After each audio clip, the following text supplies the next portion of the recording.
দর্শনকে সামনে রেখে নৈতিক শিক্ষার কথা, বিশেষ করে নৈতিক শিক্ষাকে ছড়িয়ে দেওয়ার কথা। এটা ঠিক যে বাংলাদেশে শিক্ষা ব্যবস্থা তথা সামাজিক ব্যবস্থায় মূল্যবোধের একটা চরম অবক্ষয় হচ্ছে, এবং আমরা খুব আশাবাদী হয়েছিলাম যে জুলাই গণ অভ্যুত্থান পরবর্তী আমাদের রাজনীতি এবং সমাজ একটা নতুন বাস্তবতার নিরিখে পরিচালিত হবে। আমি একজন ইয়ং হিসেবে, তরুণ হিসেবে আমি খুব হতাশ এই কারণে যে সরকারের পরিবর্তন হয়েছে, রাষ্ট্রীয় পলিসির পরিবর্তন হচ্ছে, বাট আমাদের মানসিকতার খুব বেশি পরিবর্তন হয়নি। আমাদের মানসিক দৈন্য দশা আগেও যে জায়গায় ছিল এখনো সেই জায়গায় রয়েছে। সুতরাং মানসিক দৈন্য দশার উন্নতি না হলে, মানসিকতার পরিবর্তন না হলে, একটা দেশ একটা জাতি মোরালি স্ট্রং না হলে কখনো এগিয়ে যেতে পারবে না। দুর্নীতি, অনিয়ম এই দেশের, এই সমাজের প্রত্যেকটি অর্গানে রন্ধ্রে রন্ধ্রে আপনার ছড়িয়ে আছে। প্রধানমন্ত্রীর সাধারণ জীবনযাপন, সাধারণ দিক নির্দেশনা দেখেন, আমি ব্যক্তিগতভাবে খুব এনকারেজ হই।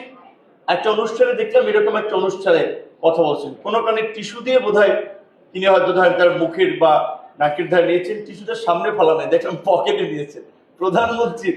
মানে এরকম ছোটখাটো ঘটনা, এগুলো তো ওই আমাদের জাহাঙ্গীরনগর ভাইস চ্যান্সেলর স্যারের সাথেও অনেক আন্দোলন সংগ্রামে দেখা হচ্ছে, বক্তব্য দিয়েছি স্যার যেটা বললেন।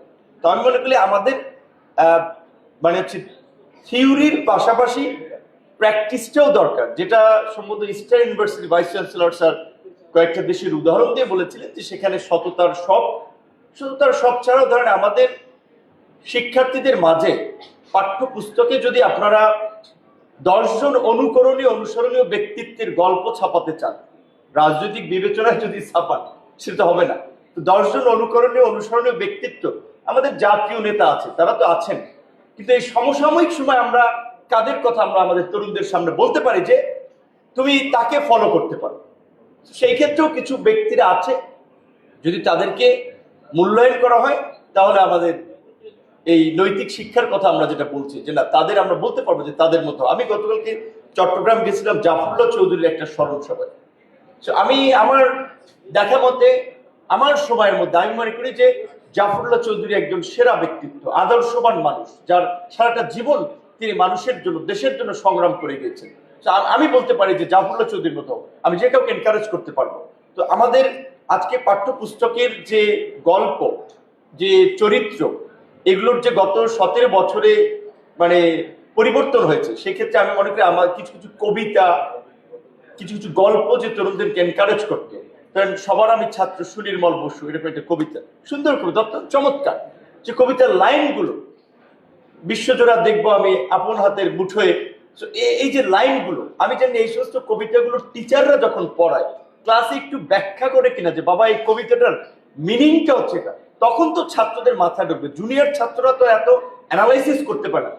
আমার দুর্ভাগ্য, আমি গ্রামের স্কুলে পড়েছি, আমি এই সমস্ত কবিতাগুলো বড় হয়ে বুঝতে পারছি, কিন্তু এর মিনিংটা ছোটবেলা অত বুঝতাম না।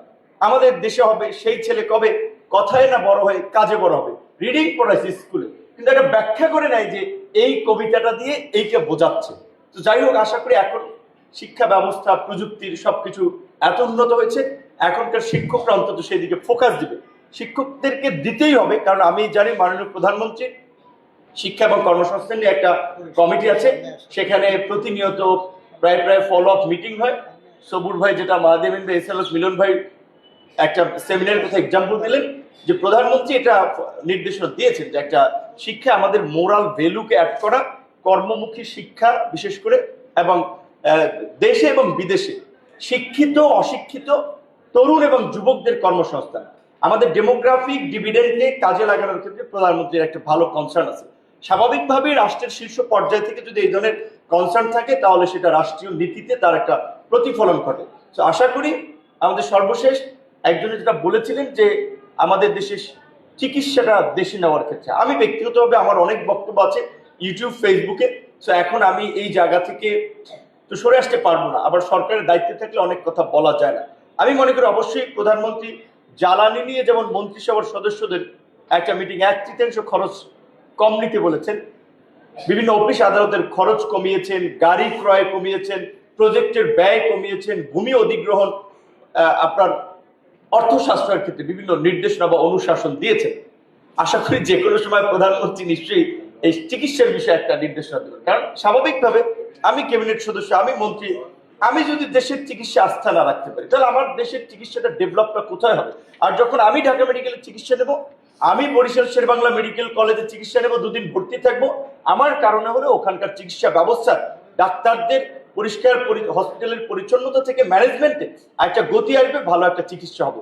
সরকারের সম্ভবত আমার জানা মতো একটা পাইলট প্রকল্প সামনে আসতেছে, যেটা হচ্ছে অন্তত বিভাগীয় পর্যায়ে 10 বিভাগের, এখন তো 8টা বিভাগ, 8 বিভাগে 8টা মডেল হসপিটাল করা, যেখানে সব ধরনের আধুনিক সুযোগ সুবিধা সম্বলিত চিকিৎসার ব্যবস্থা থাকবে।